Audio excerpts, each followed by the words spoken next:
Okay. Let me know بقى the minute you can see my screen.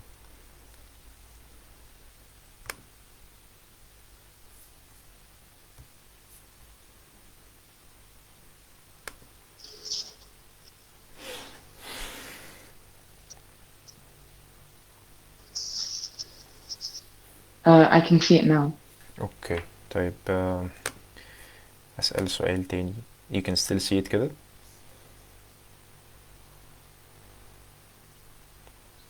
لا. اه شايفين. طيب اه بس هي ما اتغيرتش لو انت انا فتحت حاجة تانية. دلوقتي غيرتها كده اتغيرت. لا. لا لا لا. طب نديها a couple of seconds كده يمكن تكون في lag او حاجة. no. طيب No, it didn't change. اوكي طيب كده بتتغير. اه. اوكي طيب خلينا بقى يبقى احنا ايه مش هينفع نعملها full screen.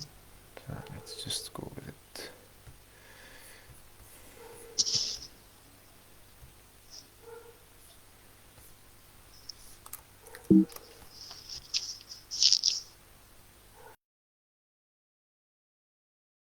اوكي طيب التوبيك بتاعت النهارده هي واحده من اكتر التوبكس اللي انا بحبها، بس واحده من اكتر التوبكس اللي انا ما بحبش اتكلم عليها يعني. one of the reasons انها it's a very fluffy topic. usually الحاجات اللي انا بتكلم عليها بتبقى في case studies، في research، في some sort of methodology that I can refer to. الحاجات اللي ما فيهاش كده بيبقى صعب بالنسبه لي ان انا اعرف اناقشها يعني. however it was يعني one of the most impactful topics على حياتي في من مثلا من 8 سنين او من 10 سنين يعني. it was a real paradigm shift بالنسبة لي. What we're going to talk about today هو the concept of strengths and why is it important to be playing on our strengths يعني. it's based on معرفش اذا كنتوا عارفين ماركس باكنغهام ولا لا، بس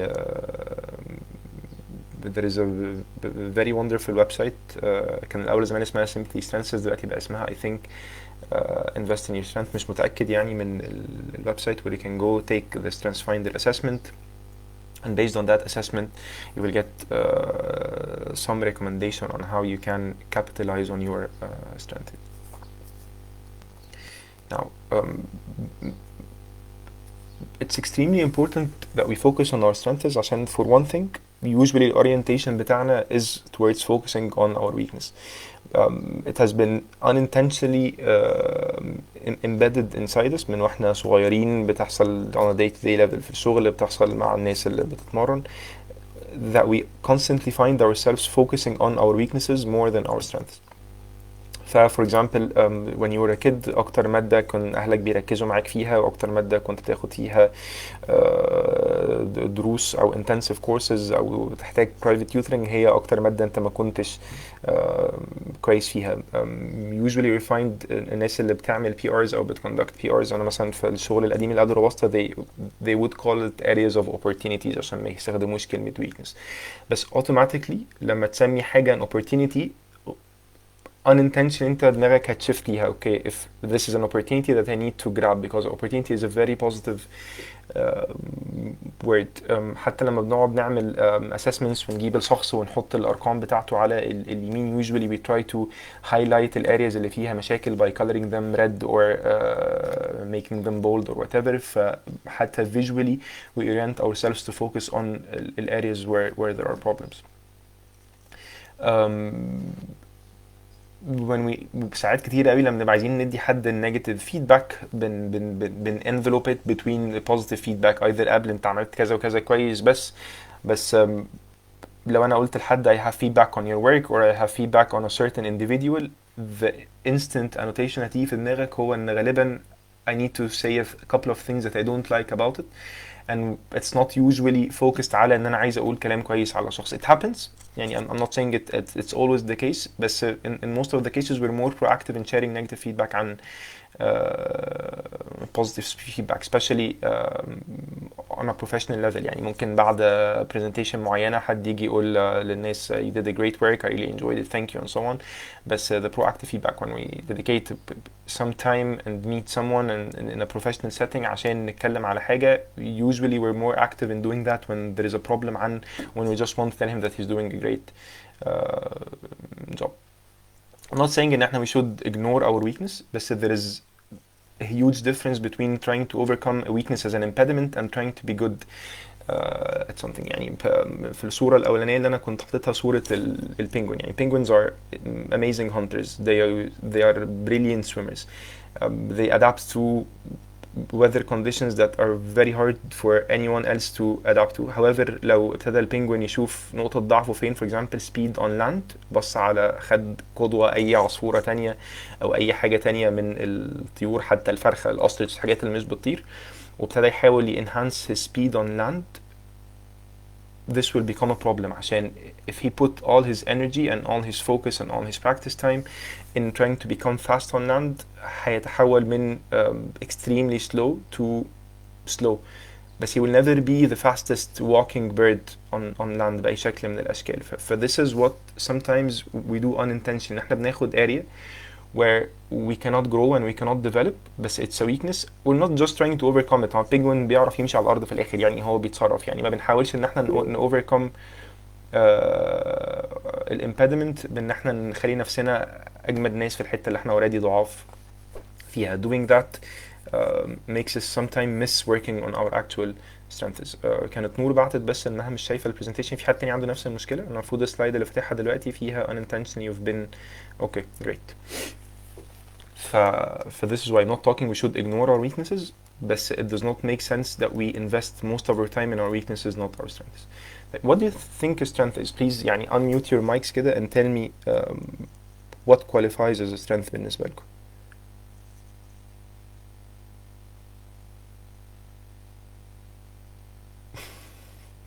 Okay, maybe something that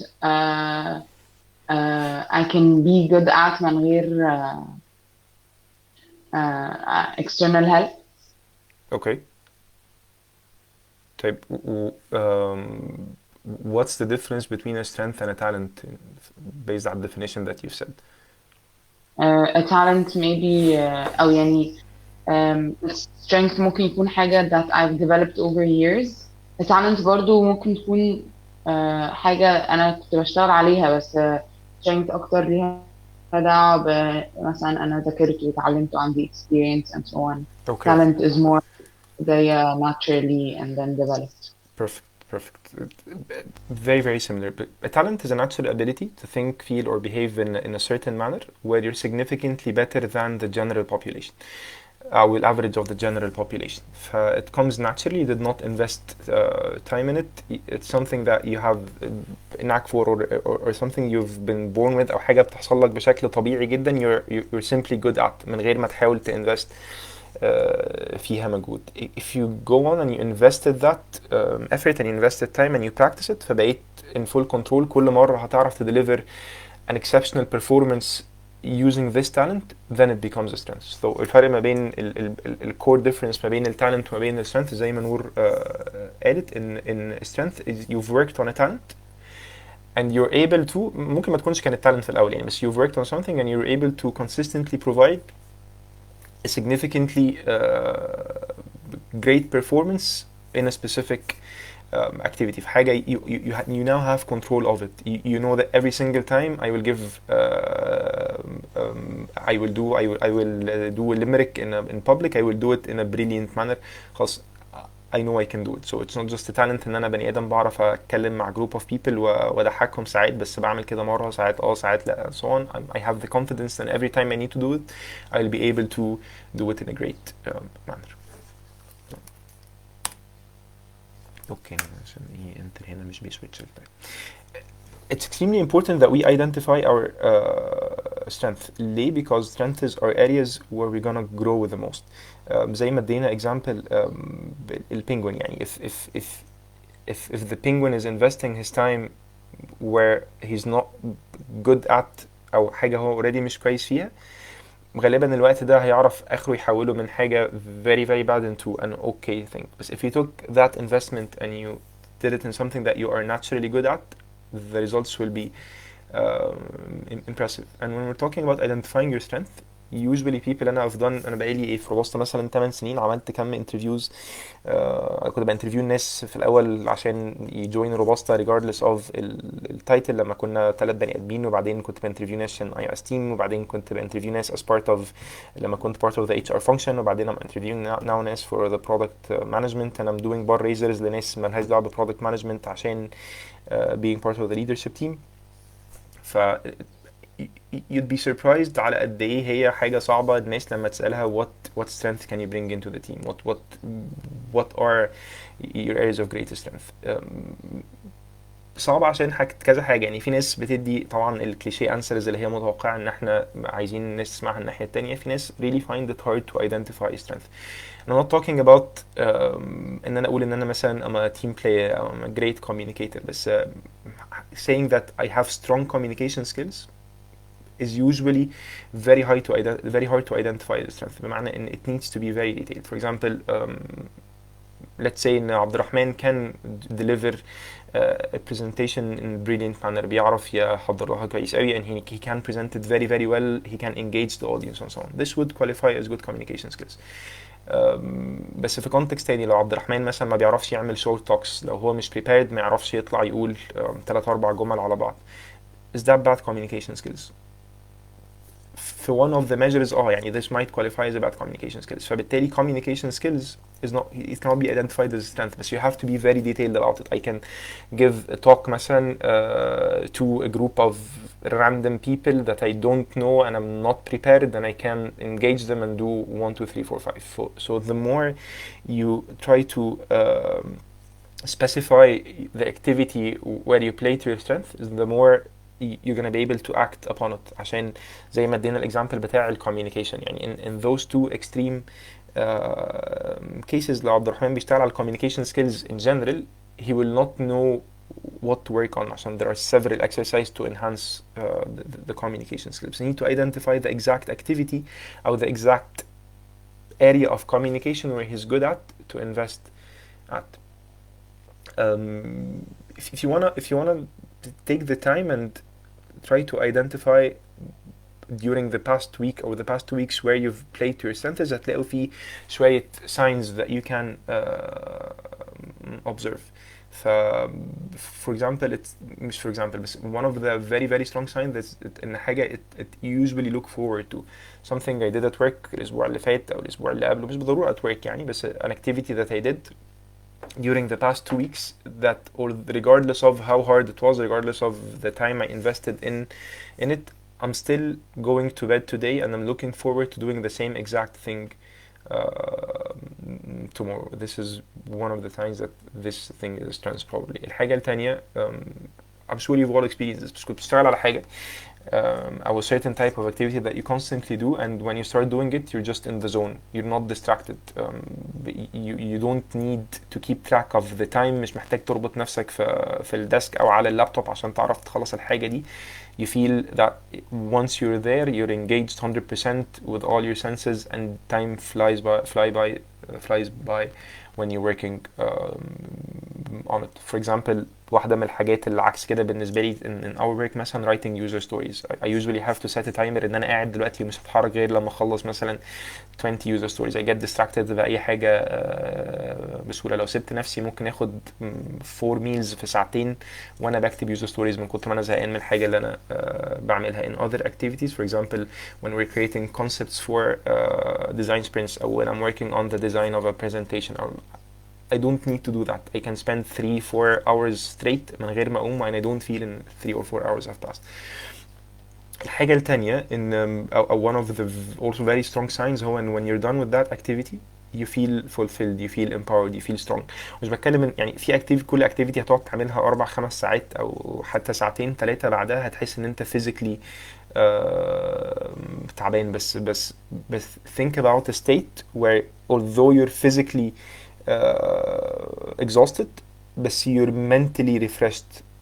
I'm sure you've experienced that. انت خلصت حاجة انا تعبان ومش شايف قدامي وعينيا مزغللة بس I'm happy that I did that thing. I'm excited about it. I feel empowered ان انا عملت that kind of activity and not the opposite. These are very very strong signs of that this activity probably you got to play to your strength here. It's something that you look forward for. It's something that you don't need to battle to be focused on. You're naturally focused on, and when you're done with it, you feel empowered. You feel strong. طيب ف think about the third sign, and when you're done you feel good about it and you feel empowered. Now some people might define strength as something you're good at doing. في حاجات كتيرة ممكن اكون انا كويس ان انا بعرف اعملها كويس قوي بس I don't like doing it.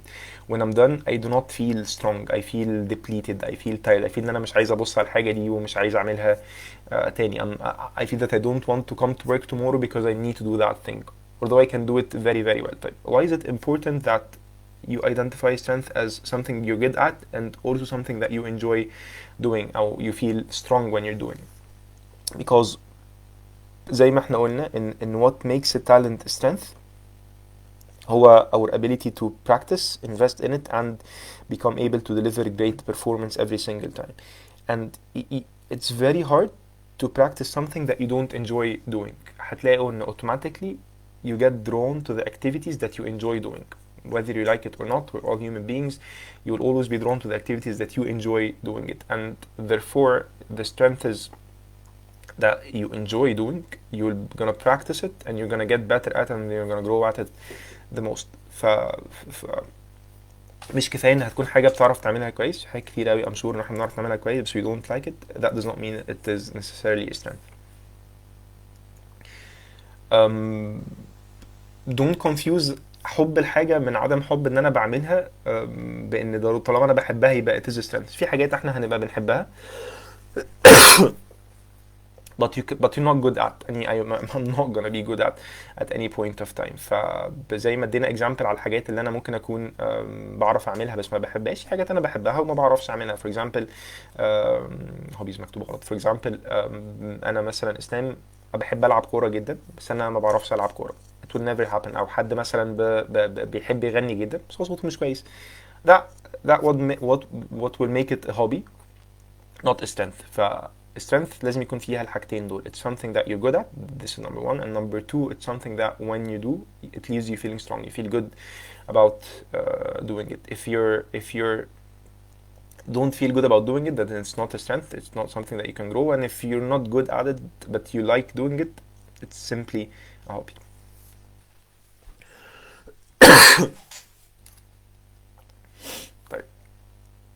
Assuming ان انا I did that exercise, I sat down and I wrote on a piece of paper the set of activities that I did during the past 2 weeks وابتديت ادور على I'm sorry وابتديت ادور على الثلاثه signs دول. It's something what during the past 2 weeks I was really looking forward to. كنت نايم وانا بفكر ان انا بكره الصبح I'm happy ان انا هصحى اعمل ده. حاجه when I did it I was naturally focused. I did not need any assistance.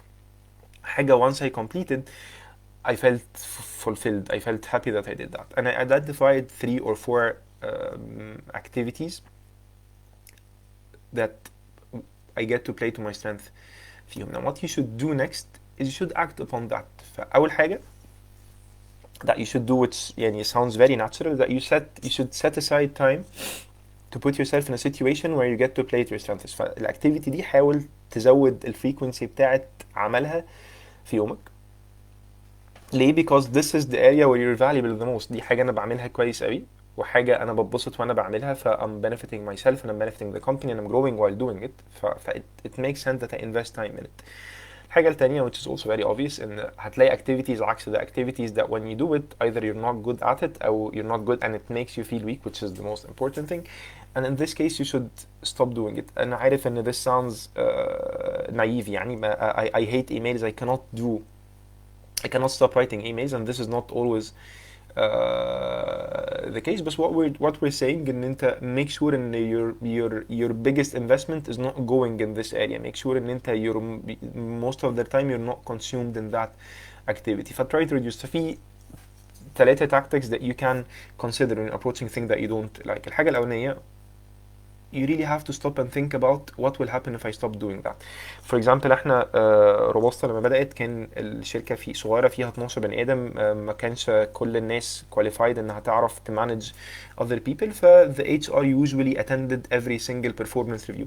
12 بني آدم performance review بيتعمل مرة كل 3 شهور، مرتين في السنة، مرة في السنة whatever يعني، بياخد من كل واحد ساعة ساعة ونص، في 18 ساعة ماكسيم 60 ساعة في السنة بيتقضوا في ال PRs. It was a very hard activity عشان imagine staying in 12 back-to-back meetings where people بقى get feedback, complain about what they like what they don't like at work, discuss their performance. It's a very أو mentally draining activity.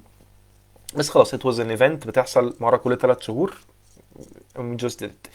Now we did that عشان كان عندنا reasons وقتها ان people were not qualified to manage. We needed to make sure ان the process was working correctly. كنا لسه كمان experiment بالprocess ونغير فيه حاجات and we need to observe the feedback. But however بعد ما الحاجات دي راحت we continued on doing that activity and لحد سنة 2018 2017 sorry كنا 100 واحد and the HR members وقتها كانوا 2 كانوا بيحضروا every single PR in the company. 100 people في ساعة ونص، كان عندنا 150 ساعة بيحصلوا، دول 3 أسابيع من الكورتر بتاع الشخص. we're there documenting what's happening in PRs and sitting there to observe. And then we sat down and we figured out what's the value of what we're doing and خلاص we stopped doing it and we started asking, we delegated some of that. جماعة you need to document this in a similar manner. خد التمبلت دي محتاج تملاها في آخر PR. الشخص اللي بيتعمل له PR خد التمبلت دي need to fill it as well, send us the document to make sure ان things happen on schedule and that's it. ما جالناش كومنت واحد في ال3 سنين اللي فاتوا ان ايه ده يا جماعه we've missed it لما كان ال HR موجودين، او ان things were much better لما كنتوا موجودين. maybe يكون حصل effect، بس هل ال effect is worth ال 150 ساعه اللي كنا بنقضيهم attending PRs؟ probably not. فاول حاجه you should do it, which is very obvious and very simple. think about what will happen if I simply stop doing that activity. Now the next thing is finding the right partner. التيمز اللي عندنا ناس in general حتى اللي انا اشتغلت معاها directly have very diverse set of talents, and because they have very diverse set of talents and diverse set of strength, to be more accurate what the activity اللي بتempower عبد الرحمن مختلف عن activity اللي بتempower اي حرب. what مي مراغي بتعمله كويس مختلف عن اللي يارا بتعمله كويس significantly. find the right partners. If I have someone for example who's very detail oriented and he likes doing that, he likes focusing on every single tiny details, he likes documenting everything. وعندي product owner تاني who's extremely visionary and futuristic but he gets bored with the details. So when you're trying to create the right team, when you're trying to have this PO work with the designer, it makes perfect sense ان انا احطه مع الشخص الديتيل اورينتد اللي ما بيزهقش من الديتيلز، اللي بيحب يفكر في التفاصيل. sometimes you will do that intentionally as a person مش بس through your manager او whomever is handling the allocation in your team. Find the right partner to work with who is empowered by the things that drain you وفي نفس الوقت يكون الحاجات اللي بتdrain him empowers you more or less. اما مثلا I'm perfectly fine عندنا في التيم ان الناس تعمل حاجات in pairs when working on pitches او proposals and so on. انا بقول للناس post it and لو في حد عايز يjoin please let him do that. If you want to do the same in projects you're working on, I don't think anyone would mind if the output في الآخر collectively is much better عن لو كان كل واحد يشتغل لوحده. وقتها it will make sense. It's very important to try to identify those people around you, people that you work well with. احنا مثلا حاجة من الحاجات اللي بنعملها كويس قوي في الحتة دي مثلا when we're trying to come up with the team for the design sprints, the harmony of the team. كل واحد كويس فيه، حتى مين اللي بيفاسيليتيت، مين الشخص اللي is people oriented وبيحب ensure ان the discussion is live and active and fun، ومين الشخص اللي process oriented make sure ان احنا we're going on time and we're not running over and so on. For the things that you're not good at, think of الثلاث حاجات دي. Can I simply stop it؟ ده أول سؤال. السؤال التاني، طيب في حد حواليا that I can work with that would complement this, that would be empowered by الحاجة that drains me and I at the same time will be empowered by الحاجة that drains him. الحاجة التالتة we did not discuss, yes, هي is there a way to change my perspective on the activity. For example مثلا احنا عندنا ناس في التيم في روبوستا that are extremely competitive. if you gave them a task that is mundane بالنسبة لهم بس you place the competition element, you'll find them performing exceptional. They enjoy it. They start shifting their mindset or their perspective towards it. in your day-to-day activities الحاجات that drains you, can you make something different out of it where you can play on your stuff. I hate emails مثلا بس I like connecting to people on at a deep level. if I set aside time كل يوم where I try to understand the intention of the person behind the email. I try to analyze how does this fit in his personality. Actually emails become more and more fun. ما بعرفش اعمل ده في ال 50 ايميل اللي بيجولي في الساعة بس it helps a lot ان في ال 50 ايميل بيبقى عندي 5 ايميلات 6 ايميلات that actually recharge me and they do not drain me. For overall activity but makes sense. It's something I don't like doing but I have to do. But changing the perspective in a couple of emails جوه الاكتيفيتي دي made the activity overall okay. Not the best thing I like to do, not the thing, something I enjoy and I feel empowered by, but overall بخرج من activity مش drained as I should be in the normal case. Now, assuming ان انت you figured that out, you figured out where do you get to play your strengths and what depletes you at work. Now, the next step would be simply go and discuss it, ask for help and try to gradually حط البلان بتاعتك انك تشفت your work towards playing more to your strength and less towards your weakness. Do that with a colleague if you want. Do that with your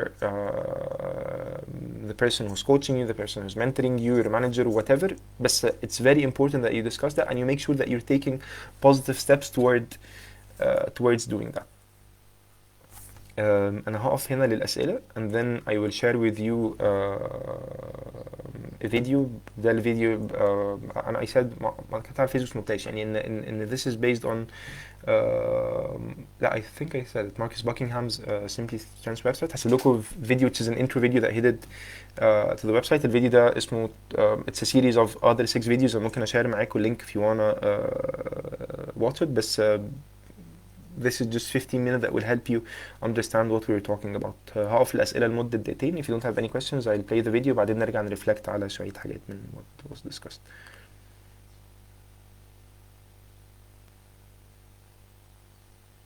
اوكي هعتبر ان انتوا لسه صاحيين بس ما عندكوش أسئلة.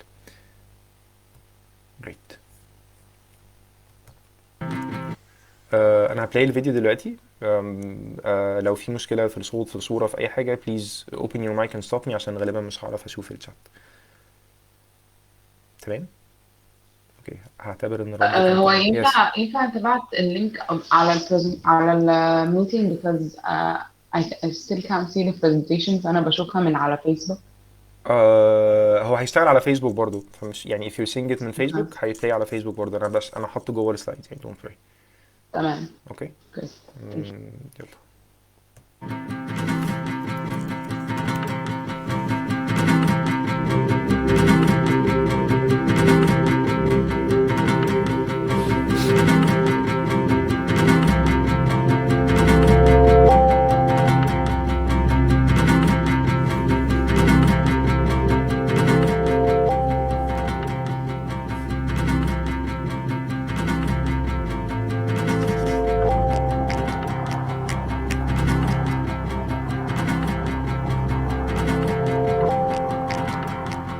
After interviewing tens of thousands of people about their work, everyone from housekeepers to salespeople to teachers to generals, all different kinds of people, all good at their job. The biggest, most enduring discovery that I've come to at least, and there's a lot of different discoveries, but the most enduring discovery is that work, I mean the experience of working can be great. It can thrill you and it can challenge you and it can restore you, it can make you feel powerful, strong. I mean, not every day, right? I mean, there's days when you come in and it's like everyone's just taking an I want to annoy Marcus pill, or days when you come in it's just boring. But there are other moments at work, aren't there? There are other moments where you get to feel like you're really using your strengths, where you get in that zone where the right decisions just come so easily to you.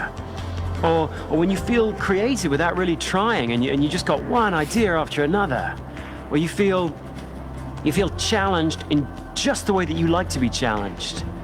Or moments when you dive into something and you get so involved in it, so focused on it, that when you're done with it, you're not tired. In fact, you're kind of fulfilled, and you almost wish that the activity that you were doing, well, your whole job was that activity. Moments like that, work can be great just because it can show you how great you can be. And your company knows this. I mean, that's why they're forever talking about our people are our greatest asset. They know that if you, and everybody else, but if you can find a role in which you can play to your strengths most of the time, then everybody wins. You win because you feel more productive, more engaged. Your teammates win because they feel the difference. Your customers feel the difference. The company sees the difference. Everybody wins. So wouldn't it be great? I mean, wouldn't it be great if you got to play to your strengths most of the time? If you could find a role where you play to your strengths for most of your working day. I mean, how cool would that be? Well, it'd be cool, but the research shows that actually very few of us manage to get to that place. In fact, if you ask this exact question, if you ask, what percentage of your typical work day do you spend playing to your strengths? If you actually ask people that question, what you get back is that less than 2 out of 10 of us actually get to play to our strengths at work. I'm not an idealist. I don't know about you, but I didn't expect that number to be 80%. I didn't expect 8 out of 10 people to say, yeah, we skip to work. We play to our strengths most of the time. I mean, there's a reason they call it work, right? But 2 out of 10, actually less than 2 out of 10, it's actually 17%. That just seemed really low to me. And I suppose, well, for me anyway, that begs a question. And that question is, are you one of the 2 out of 10? And if you aren't, how do you get to be?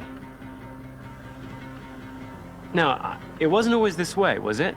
I mean, it wasn't always this way. When you were a kid, I mean, if you think back to when you were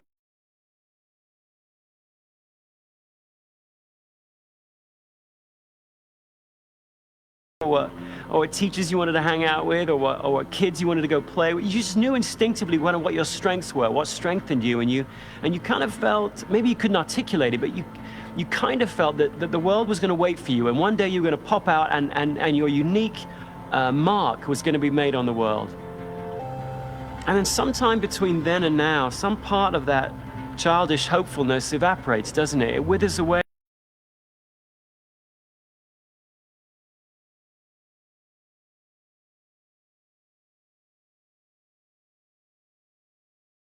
Should be.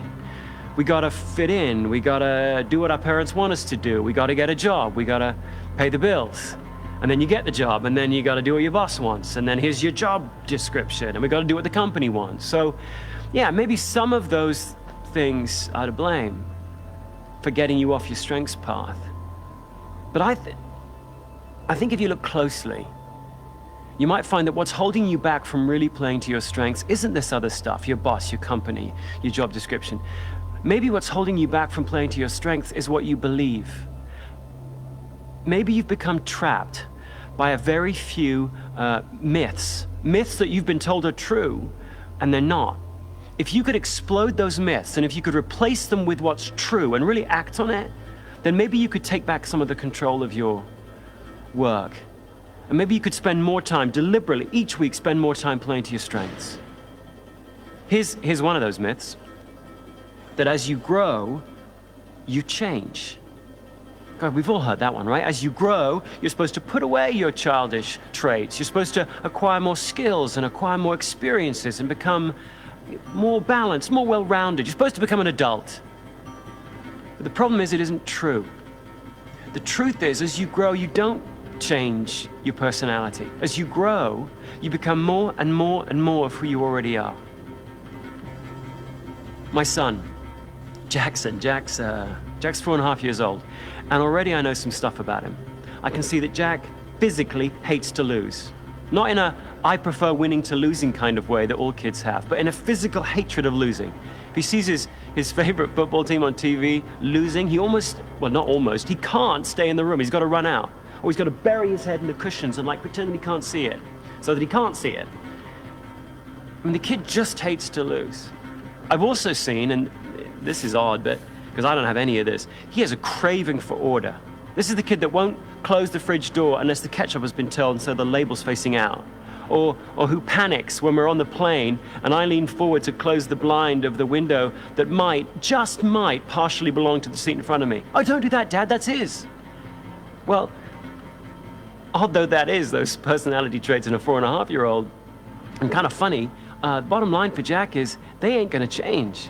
He's gonna have that same craving to win at 44 as he does at 4. And at 84, when he sees his grandkids with their playthings littered all over the playroom floor, his need for structure is still gonna fire off. So the point of life for Jack isn't to replace that, the point is to channel it. His dreams may change, his circumstances may change, his achievements may change, but the core of him, the strongest and most dominant parts of his personality, those are going to stay the same. Those are going to stay constant, and so will yours, and that's okay. Now, this doesn't mean he can't grow and you can't grow and I can't grow. It doesn't mean that we can't learn new skills. We can. But this actually points to the second myth that might be holding you back. The myth that you're going to grow the most, you're going to learn the most in the areas where you're weakest. That one sounds odd, but if you think about it, it was ingrained in you really early, wasn't it? Because when you were a kid and you were in class or you were in school and you found out you were good at maths but not very good at English, you didn't get more maths, did you? You got more English. You got remedial English. And your parents were in on this game. They were part of the ingraining process. The Gallup organization once asked this question. Your child comes home with the following grades. English A, Social Studies A, Biology C, Algebra F. Which grade deserves the most attention from you? The question didn't say if you pick one of the grades, you've got to ignore all the others. It just said, hey, look, here are the grades, and you've only got one thing to invest in your child, your time. Which grade deserves the most attention, the most time from you? 77% of parents would focus on the F. Now, the point here isn't that you should ignore the F any more than you should ignore your own weaknesses. You can't ignore weaknesses. The point is simply, and the truth, if you like, the truth that should replace the myth is that you're going to grow the most, you're going to develop the most in the areas where you already know the most. You grow the most in your areas of strength. In your areas of weakness, yeah, you can learn, but what learnings you gain are achieved with great effort and difficulty, and you don't get very much bang for your buck. I mean, me, growing up, I had a weakness for confrontation. I just wasn't very good at confronting people. I can remember, when I had to try and persuade my dad that I wanted to do something that he wouldn't let me do, I would prepare, I would think about the arguments I wanted to make or the examples that I'd pick, and I even actually rehearsed the actual words I would use. I would be totally prepared, but somehow in the heat of the moment, in the heat of the confrontation, my brain would shut my mouth down. Just couldn't find the words. They'd get like stuck in the guzzard or gizzard or whatever this part of the neck is. It's stuck right here. I'd choke every time. Now, going into the workplace, people figured this out about me and they'd counsel me. They'd sort of take me under their wing and say, here's a nice assertiveness training course, go take that. Or they'd give me little tips and hints, some of which, by the way, quite good. Always look people directly in the eye if you want to confront them. Or as they raise their voice, lower yours. All good stuff, and I worked at it and I got better. I went from terrible to really bad. A much better use of my time would have been to take all that training, effort, and energy and stuff and put it into my strengths. Because if you want to grow, like me, you're going to have to take all your creativity, all your effort, all of your push and your drive, and invest it in those areas where you have some natural strength. There, you're going to see giant leaps of learning. So, and I know, you hear that and you go, well, yeah, that'd be great. That'd be nice. Awesome. But I actually don't work alone, Marcus. I actually work in a team. I work in a place where people expect all kinds of different things of me. I can't selfishly just focus on my strengths. The team, the people I work with, they need more from me. The team needs me to chip in and do whatever it takes to help the team. Isn't that actually the the responsible thing to do? Put your strengths second to the needs of the team? Well, in a word, no. No, that's actually the third myth that might be holding you back from living a life that plays to your strengths. The myth that what the team needs from you is to put aside your strengths and do whatever it takes to help the team win. The truth is that what the team needs from you is not to chip in, it needs you to find out what your strengths are and volunteer those most of the time. Because if you look at the best teams, they're not filled with perfectly well-rounded people.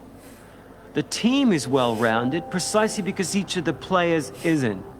And I know, just like you do, conventional wisdom's been banging on for years about how the fact that you got to put yourself aside for the benefit of the team. And conventional wisdom resides in cliches, doesn't it? Like there's no I in team. But as Michael Jordan once said, there is in win. I mean, if you want to be part of a really strong, powerful, rocking team, then you're not chipping in, are you? You're figuring out what your strengths are and you're volunteering that most of the time. And hopefully everybody else on the team is doing the same. So if you want to be part of a great team, do that a lot. Figure out what the best is that you've got to bring and then bring it often. Then you'll win. You know, if you want to become one of the 2 out of 10, then above everything else, try and remember this.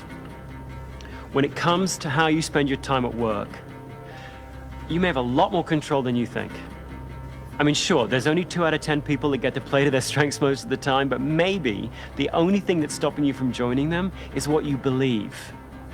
To become one of the 2 out of 10 is not about changing jobs or changing bosses or changing companies. It's about changing what you believe. If you can take those 3 myths that may well be holding you back and explode them and put in their place those 3 truths, I mean, really understand what those 3 truths are, that if you grow, as you grow, you don't become somebody else, you become more and more and more of who you already are, that you're going to grow and develop the most in your areas of greatest strength, and that what your team needs of you most of all is for you to bring those strengths deliberately. I mean, if you can really put those into practice, then you can start taking control of how you spend your time at work. And don't expect dramatic change right out of the gate, because I don't. I mean, you're going to come into work tomorrow, it's going to be the same people, and it's going to be the same company, and it's going to be the same needs, same expectations. But so what? Don't get discouraged. Start anyway. Start taking control of how you spend some of your time at work. Start putting some of your minutes around your strengths rather than around your weaknesses.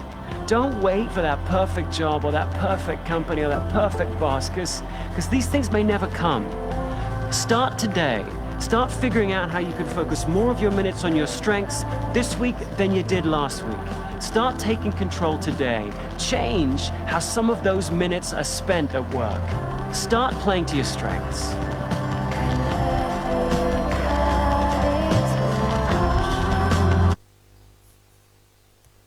اوكي لسه موجودين؟ لا. Yes. اوكي. Yes. طيب I just want to very quickly في اخر 10 دقايق ريفلكت على المثل اللي هو اتكلم عليها. He talked about 3 of them. The first one is as you grow you change, and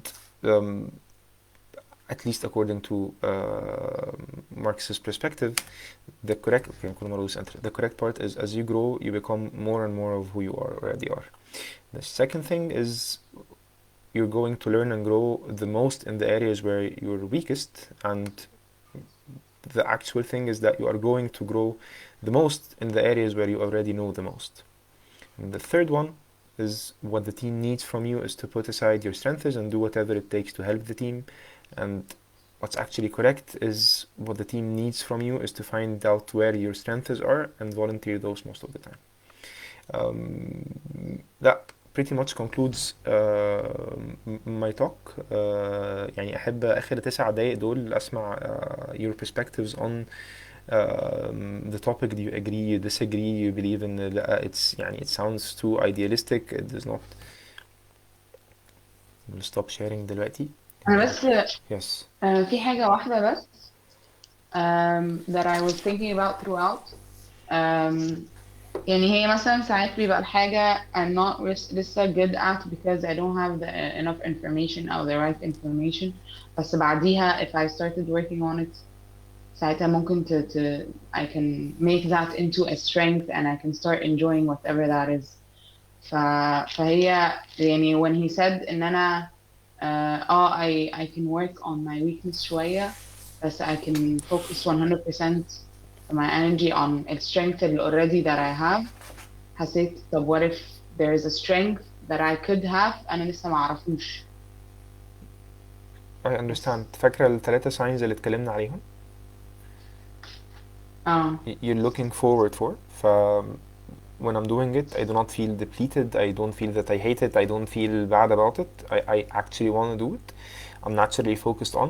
Whenever I'm doing that, whenever I'm learning in that area, whenever I'm reading about it, whenever I'm trying to practice it, I'm focused. And when I'm done with it, I don't feel like I want to quit everything and travel away. خلاص أنا مبسوط إن أنا عملت كده عادي.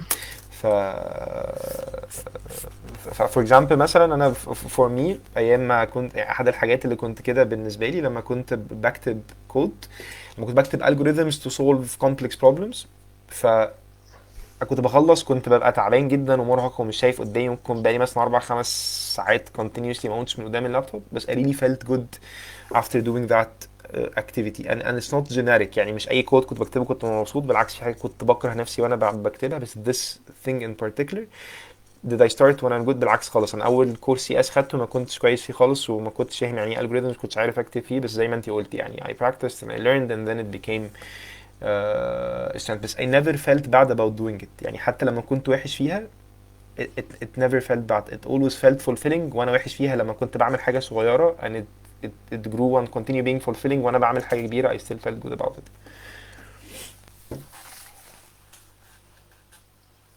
تمام. حاسس تمام دي كنت بتاخديني على قد عقلي شوية بس تمام. لا مش قصدي لا لا انا بهرج. قصدي لا يعني قصدي يعني agreed. اوكي. طيب في اي حد تاني عنده رأي تاني؟ في حد صاحي طيب لسه؟ لا انا بس كنت هسأل بس انت رديت على النقطة اللي هي كان weaknesses be a potential strength بعد كده بس the idea of the CS اللي انت لسه قايلها دي is insightful يعني. اوكي.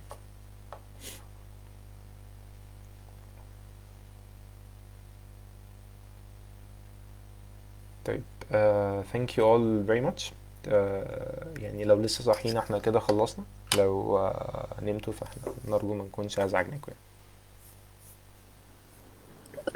No, thank you, Islam. It was really insightful. على ايه؟ Thank you. Thank you, Islam. على ايه؟ Thank you. على ايه؟ باي باي باي. Bye.